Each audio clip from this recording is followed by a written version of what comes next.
Pareciera que viviéramos en un mundo que es totalmente diferente para unos y otros, que nuestra perspectiva, nuestra visión de la misma realidad objetiva es tremendamente diferente.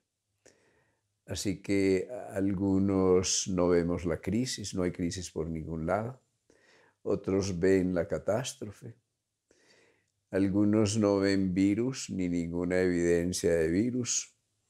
Otros hablan de las mutaciones permanentes del virus y de su resistencia. Algunos lo ven desde una perspectiva científica solamente. Otros lo ven desde la perspectiva totalmente subjetiva. De pronto algunos asumen el rol de los verdugos y los otros el rol de las víctimas.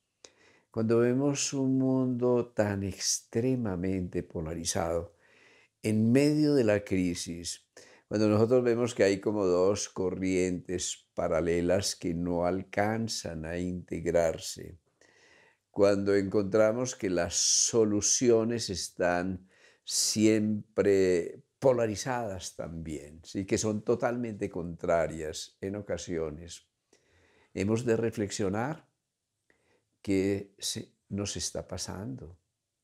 ¿Dónde se quedó el sentido común? ¿Dónde se quedó el uso de la razón? ¿Quién tiene la verdad? ¿Es posible que dos verdades totalmente opuestas puedan ser las dos verdaderas? ¿Cómo podemos conciliar una verdad objetiva con una verdad subjetiva? ¿Cómo podemos conciliar la salud con la economía? ¿Cómo podemos conciliar la epidemiología, la inmunología con la política que a veces van en direcciones opuestas? ¿Cómo pudiéramos salirnos de los intereses políticos y económicos y de los intereses frecuentemente demagógicos para que encontremos lo que es el genuino interés de todos? Todo esto concierne a la epidemia, a la pandemia, a la infodemia, a todas estas cosas que están ocurriendo en torno de la actual situación. Todo esto concierne a la búsqueda de la solución, a la búsqueda de solidaridad, de comunes denominadores, a unirnos desde nuestras diferencias, encontrando aquello que realmente tenemos en común. Todo esto concierne a la vida, y la vida es aquello que fluye, es como el río, no está ni en una orilla ni en otra orilla. Cuando nos quedamos en las orillas, nosotros nos quedamos en la hiperpolarización. Y es bueno que todo tiene dos caras, eso es cierto, pero más allá de las dos caras hay algo que une las dos caras de una moneda y es su valor.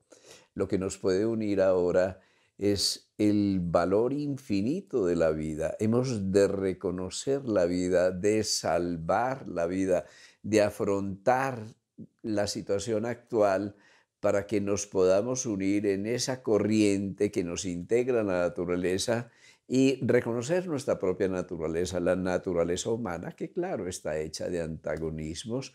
Nosotros, dice una antigua tradición, estamos regidos por una especie de corriente de conciencia que se denomina la armonía a través del conflicto. Es decir, es como si no lográramos la armonía si no estuviéramos en un permanente conflicto. Y si pudiéramos ir un poco más lejos y reconocer que los opuestos tienen un punto de encuentro, que los opuestos son realmente complementarios. Y si no lográramos la unidad, la integridad, la armonía, la supervivencia desde el conflicto y la oposición, sino que la pudiéramos lograr desde esa integración y esa complementariedad entre una tesis y una antítesis que siempre nos lleva dialécticamente hacia una síntesis, entre un paradigma antiguo y un paradigma emergente, reconociendo que el paradigma emergente nunca elimina totalmente el paradigma antiguo, sino que toma lo mejor del sustrato del paradigma antiguo para poder construir la nueva realidad con la que nos adaptamos al mundo. Si nosotros miramos este principio de polaridad, que es muy bello, ¿sí? Hay polaridades entre lo masculino y lo femenino, pero cuando hay una hiperpolarización de uno o de otro, nosotros caemos simplemente en el separatismo del feminismo o del machismo que va a generar una oposición mayor y una fricción mayor. Hay polaridades entre el espíritu y la materia, entre la mente y nuestras emociones, entre nuestras emociones y nuestro cuerpo físico. Y cuando penetramos al cuerpo físico, obviamente tenemos la polaridad entre la mano derecha y la mano izquierda. O realmente la mano derecha y la mano izquierda se conjugan para realizar funciones que nos permiten la integración, que nos permiten el lenguaje, la modulación del mundo, que nos permiten la magia del arte. Si no se unieran realmente no podríamos generar todas estas actividades humanas que nos llevan a esa síntesis de lo que llamamos nuestra humanidad. Hay polaridades en los ojos. Claro, tenemos dos hemisferios, tenemos el ojo derecho, el ojo izquierdo, pero a pesar de que cada uno de ellos recibe la información en última instancia, nosotros no vemos dos imágenes, ni tres, ni cuatro, no las disociamos, vemos una sola imagen, porque en la naturaleza y en la vida los opuestos, las lateralidades, son complementariedades que se van integrando. Si regresáramos en la biología, nos encontraríamos, por ejemplo, al ingresar al corazón, también esa bella ley de la complementariedad entre las distintas polaridades, la complementariedad del corazón derecho y el corazón izquierdo, de la sangre venosa y de la sangre arterial, de la sístole y la diástole, de los ventrículos y de las aurículas. Y si continuáramos en nuestra exposición de la biología y penetráramos más profundo hasta el microcosmos de las células, nos encontraríamos que la ley es la de la polaridad. Entre el interior y el exterior de la célula hay distintas cargas y eso permite que haya un flujo de energía e información a través de la membrana cuando esas polaridades se van intercambiando. Y si nos vamos al mismo cosmos, nos encontramos que a nivel atómico y a nivel subatómico hay polaridades entre los átomos y las partículas, hay cargas, pero no nos quedamos en el mundo de las cargas positivas y las cargas negativas, porque entre las dos se genera una corriente y lo importante de esa corriente, más allá de las partículas y las cargas, es el campo. Hay un campo electromagnético, hay un campo que se da en el vacío, que es invisible. Hay una relación, hay un campo de relación. Digamos que hay un campo de conciencia. Un reactivo y otro reactivo no se quedan como opuestos, sino que reaccionan, pero en la reacción, digamos que no hay un enfrentamiento, hay un afrontamiento, hay una complementariedad que permite la síntesis de un nuevo producto. Así que nosotros tenemos esa ley de la polaridad, esa ley de las cargas opuestas que van generando un campo y ese campo siempre es un campo de relación. Si supiéramos que existimos en un campo de relación, que lo más importante de nuestra vida no es la actitud que asumimos, sino cómo esa actitud se relaciona con la actitud de otros, que lo más importante en este momento no es quedarnos en las orillas de nuestros juicios, de nuestros prejuicios, de nuestras interpretaciones a veces totalmente opuestas de la misma realidad, sino que encontremos ese campo que hay entre nosotros, que podamos generar un punto de encuentro, ese punto que va a revelar la complementariedad de los opuestos, que no nos quedemos a la izquierda. Ya no tiene sentido decir que este mundo y la política de este mundo ha de ser de izquierdas o de derechas, ni izquierdas ni de derechas. Ha de ser resolver esa síntesis que nos permite comprometernos con las soluciones de todos.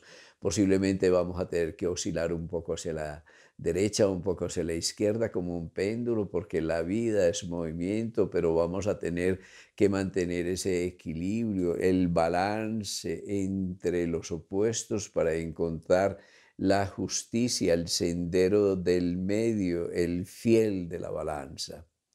¿Cómo podemos interpretar de una manera que sea tan objetiva como subjetiva, de una manera que tenga en cuenta aquello que traemos desde atrás, con aquello que necesitamos crear en este momento para generar ese nuevo paradigma, esa nueva síntesis que la humanidad necesita en este momento? Para ello tendríamos que ver con objetividad nuestra historia, pero verla como sujetos y sentirla, porque esa historia no ha pasado, esa historia es presente vivo, esa historia ha creado la corriente que ha emergido en nuestro presente, en el presente de nuestra vida actual, porque si no conocemos nuestra historia estamos condenados a repetirla. Y no es el momento de repetir lo que ocurrió en la pandemia del 18, que a veces pareciera que lo estamos repitiendo, no tanto por el hecho biológico, el virus, el hecho epidemiológico externo en sí mismo, sino por nuestras actitudes, cómo estamos manejando la pandemia, cuál es nuestra disciplina social. Tenemos una pandemia de miedo, tenemos una pandemia de temeridad, tenemos una pandemia de hiperafirmación catastrófica, tenemos una pandemia de negación temeraria, es decir, cómo estamos viviendo todo este proceso. Si nos remontamos al hecho de las grandes epidemias y las grandes pandemias, pues nos encontramos que la peste negra ocasionó la muerte posiblemente de centenares de millones de seres humanos, que fueron barridas poblaciones enteras, que sus efectos no solo ocuparon un momento en el tiempo de la Edad Media, sino que trascendieron más de 150, quizá 200 años para que nos pudiéramos recuperar de las consecuencias.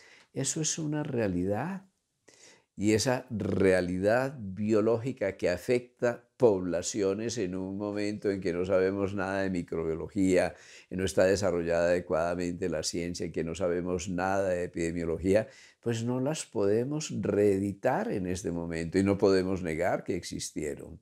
Si nosotros nos remontamos a la época del descubrimiento de América y la época de la colonia, pues nos encontramos que buena parte de la población de los aborígenes americanos fue barrida por la epidemia de viruela y que realmente este fue un conflicto en el que los indígenas perdieron no por la fortaleza de los españoles, sino por la debilidad de su sistema inmune que no estaba preparado para afrontar la contagiosidad y la mortandad que ocasionó la viruela.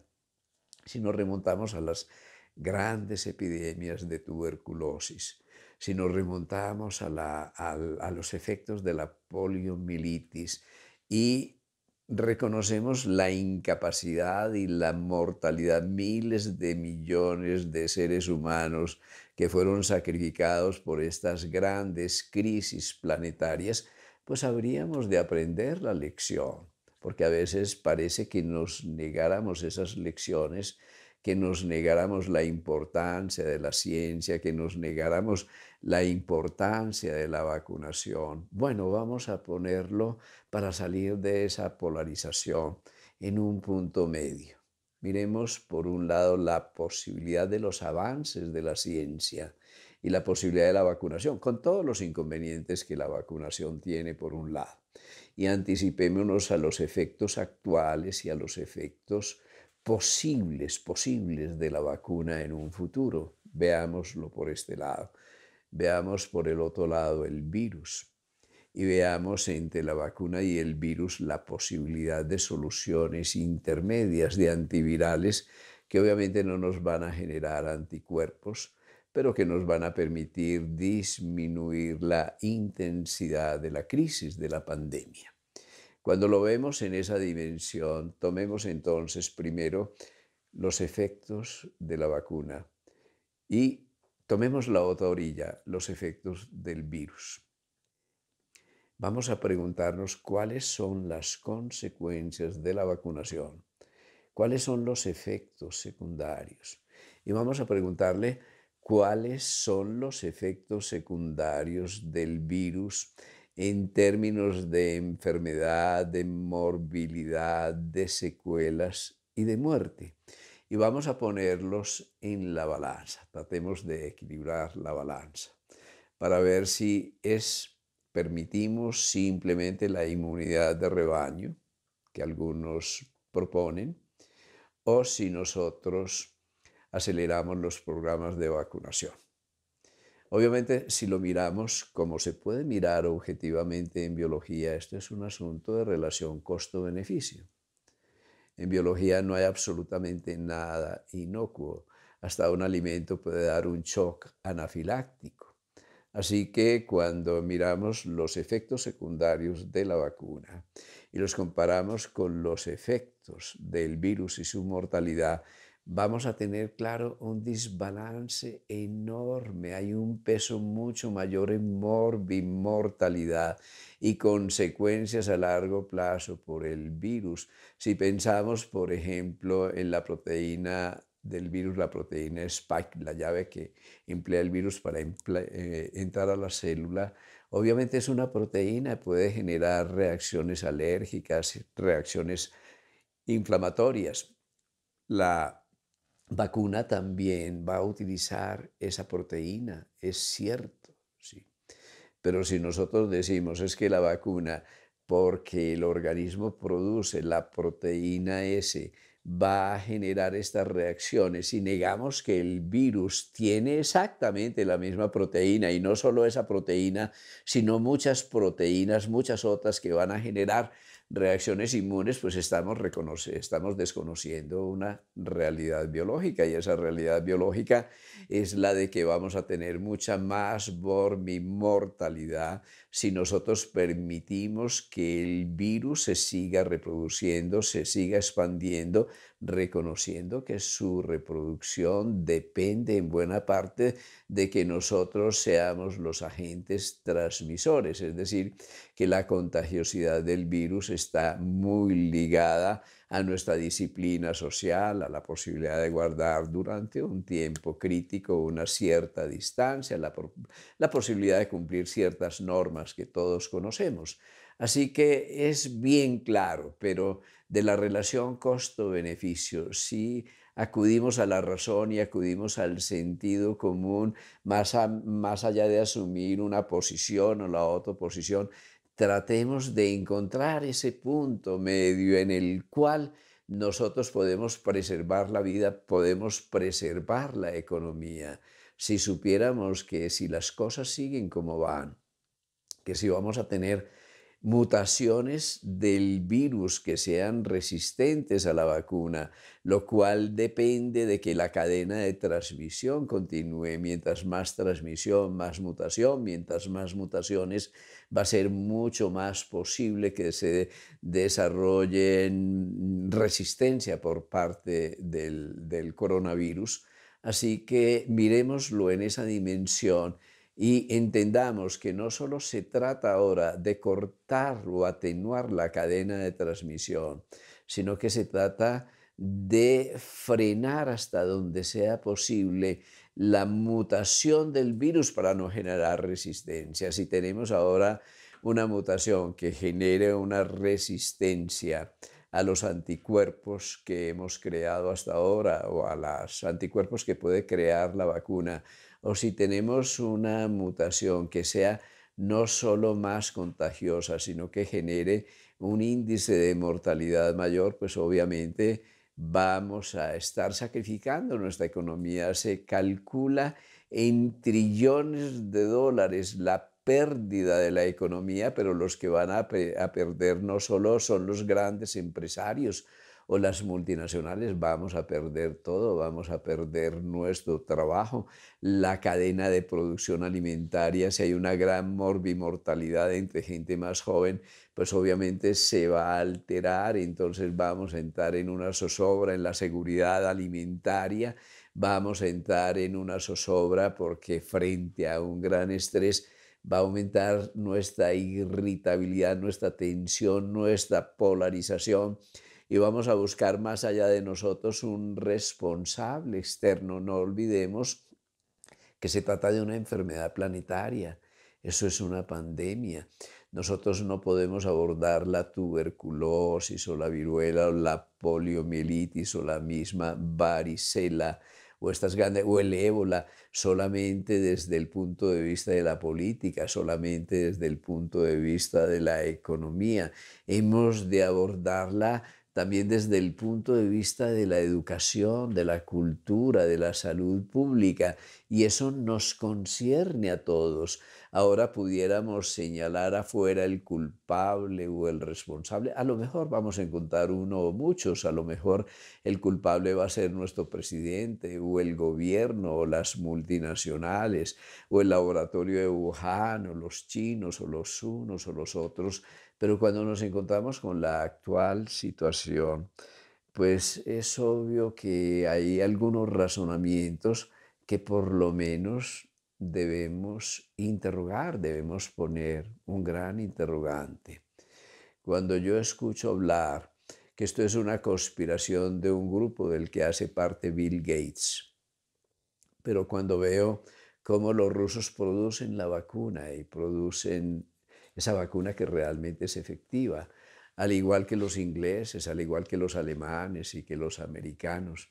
Cuando yo veo que los chinos también producen la Sinovac, su propia vacuna, y cómo todos en conjunto tratan desde su perspectiva de aportar a la solución no solo para sus países, sino para el resto del mundo. Cuando yo veo mecanismos como COVAX en el que se pretende favorecer a los países que no tienen recursos para producir la vacuna, para darlos gratuitamente, y cómo todas estas acciones son coordinadas por la OMS, entonces me pregunto, ¿será posible que haya una conspiración en que Bill Gates esté asociado con grandes transnacionales y esas grandes transnacionales estén asociadas con Putin y Putin a su vez esté asociado con los chinos y buena parte de ellos estén tratando de proteger con la vacunación al tercer mundo, que también es una manera de protegerse para no mantener la cadena de contagiosidad y de mutaciones? Bueno, es ahí donde estamos, pero si nosotros miramos todo este planeta, nos encontramos otras evidencias. Cuando vemos los mapas de la morbimortalidad asociada al virus, encontramos parches que son increíbles. Allí donde el virus no ha sido ni una pandemia, no ha hecho parte de la pandemia, ni ha tenido un comportamiento epidémico, donde la mortalidad es mínima y donde ha habido muy pocos contagios.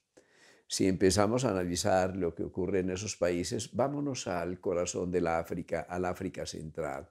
¿Qué nos encontramos? Que a pesar de que las condiciones están dadas para que el virus fuera arrasador, entre otras cosas por la condición de la inmunidad, debido a que es una zona arrasada por el SIDA y hay una inmunidad debilitada precisamente por esa gran epidemia del SIDA, nos encontramos que hay una incidencia mínima. Si consultamos, vemos cómo es una zona donde desde el punto de vista de la salud pública se trata la oncocercosis, la enfermedad que produce la ceguera de los ríos, que ha sido una verdadera enfermedad endémica en toda esa región. Hallamos que allí se utiliza la ivermectina de una manera preventiva. Algunos creen que la ivermectina es algo muy tóxico y es un medicamento utilizado solamente en veterinaria. No, hace ya muchos años ha sido declarado por la OMS como un medicamento esencial y es utilizado preventivamente en esas poblaciones. Tenemos ahí una claridad que es casi que geopolítica, digámoslo así, de que la ivermectina tiene un efecto preventivo del virus o puede tener un efecto antiviral. Y si consultamos otras cosas, pues nos encontramos que en dosis mínimas, mínimas, casi que homeopáticas, que no son en absoluto tóxicas para la gente. El dióxido de cloro es un poderosísimo antiviral. Eso es una cosa que ya no podemos tapar el sol con las manos. No podemos negarlo a nombre de ningún interés. Si encontramos que la vitamina C, que la vitamina D, por ejemplo, que la quercetina, que la melatonina, que una correcta dieta, que la pausa, que el sueño adecuado, que el manejar el estrés, que no caer en esta crisis terrorífica de pánico y afrontar con madurez las cosas y ser objetivos, pues entonces estamos viendo que tenemos muchos recursos, que no estamos perdidos, que también depende de nosotros, que no podemos señalar al uno o al otro, pero todo esto implica a Dios rogando y con el mazo dando. ¿Qué podemos hacer? ¿Qué haría yo en este caso? Dormir bien, meditar, alimentarme adecuadamente, no tener una dieta hiperacidificante, hacer una dieta alcalina, comer naturalmente, tener un buen régimen de ejercicio. Todas estas cosas van a contribuir con mi inmunidad de tal manera que si el virus llega no va a ser tan tóxico, digamos, tan deletérea para mi salud. Pero ¿qué más haría? Tomaría suplementos de una manera responsable, adecuadamente guiados, adecuadamente dosificados para generar una protección y una minimización de los efectos del virus. No implica que no me dé el virus, posiblemente el virus me va a dar, posiblemente se quede en la primera, tal vez en la segunda fase, pero no va a pasar a esa tercera fase terrible donde nosotros tenemos el incendio de interleuquinas y donde posiblemente podamos entrar o tengamos que entrar a cuidados intensivos o estar en un respirador con una mortalidad altísima. Pero ¿qué más haría? Claro, si yo puedo ser un vector que transmite el virus, minimizaría la reproducción del virus, porque es cierto, es literalmente cierto, aunque se niegue, epidemiológicamente cierto, que hay portadores asintomáticos, que los niños pueden tener una gran cantidad de virus sin que tengan ningún síntoma y ellos pueden ser portadores asintomáticos, que los niños pueden contaminar a los abuelos y los niños y los abuelos a su vez pueden contaminar a todos aquellos que tienen comorbilidades y que no son culpables de las comorbilidades, un hipertenso, un diabético, por ejemplo, un obeso, alguien con un síndrome metabólico, tiene una tasa de mortalidad mayor. Una persona de 70, 80 años cuya expectativa de vida en este momento puede ser de 10 o 15 o 20 años más, se puede morir antes de tiempo. Así que para mí es una cosa de sentido común. Es algo que concierne a la responsabilidad. Con mi salud yo soy responsable de la salud de todos. Por eso, respetando todos los conceptos y todos los criterios, yo en lo personal, por un asunto de responsabilidad, por un asunto de conciencia, me voy a vacunar. Y jamás asumiría una posición anti nada o pro nada. Estaría allí donde nosotros nos convertimos, en ese campo de relación, en ese punto de encuentro donde podemos hacer aquello que es realmente útil, no solo para mí como persona, sino para mi familia y para la humanidad. Y jamás asumiría una posición anticiencia. Hay mala ciencia, pero eso no quiere decir que la ciencia sea mala. Hay malas prácticas en medicina. Eso no quiere decir que la medicina sea mala.